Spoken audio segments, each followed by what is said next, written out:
mag migepe go koro od bura mamalo puodho jotend migepe duto manyocha ogwel gi jatend piny Kenya William Ruto kata obedo ni ne nitiere pogruok e paro kaluwore kod nyalo mar Penina Malonza telo ne migawo mar limbe jo od bura koro gikone no puodho gi te gi dwol achiel. George Bati nigi wach maler. Mr. Speaker. E twak mano chakore maliet ka jaod bura mogwel John Badi temo nyiso jod bura wetene mondo ng'udh oko jotend migepe duto manogwel gi jatend piny William Ruto nikech ok ginyis lony e migepe manogwel gi. Speaker Muturi, I am sure will deliver. But Mr. Speaker, this cabinet in totality, I have my fears we are approving, if we do approve, we are approving a cabinet that is not so competent. Speaker Moses Wetangula ne ochung kendo penjo jod bura ka giyie podho jotend migepe 21 manyo podhi kod kweth mathoth e komiti mayande tayo chenro mar piedho jotelogo. Mak mana Penina Malonza mane ogwele migawo mar limbe, le mag bunge kaachiel kod kido gi timbe. Will as many of that opinion say aye? Will those of the contrary opinion say no? The ayes have it. The upshot of that vote, honorable members, is that you have approved the appointment of all the nominees up to Kiru Wanjao. Mondo ne oluwre kod dwaro mar chike mag od bura e weche mag podho jotelo.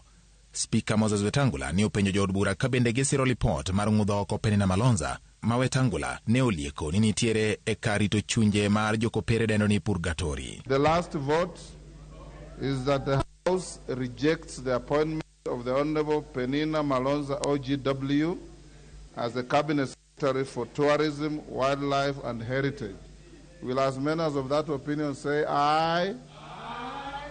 Will those of the contrary opinion say nay? Nay. The nays have it. You have negatived the rejection of Penina Malonza.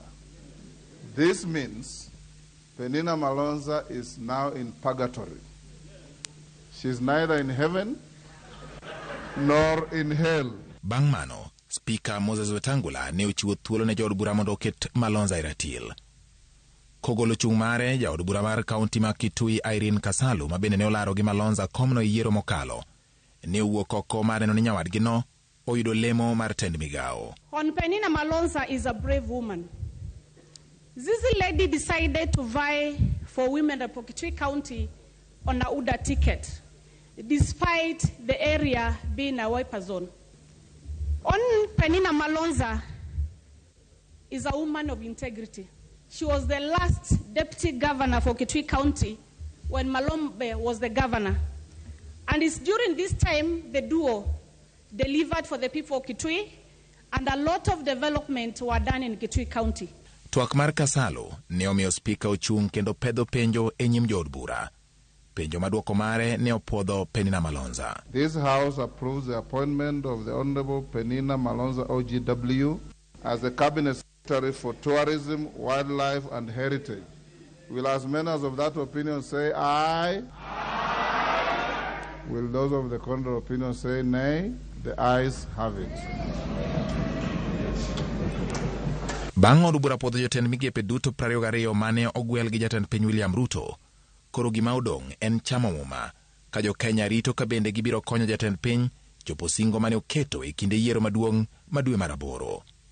George Bati, Ramogi TV.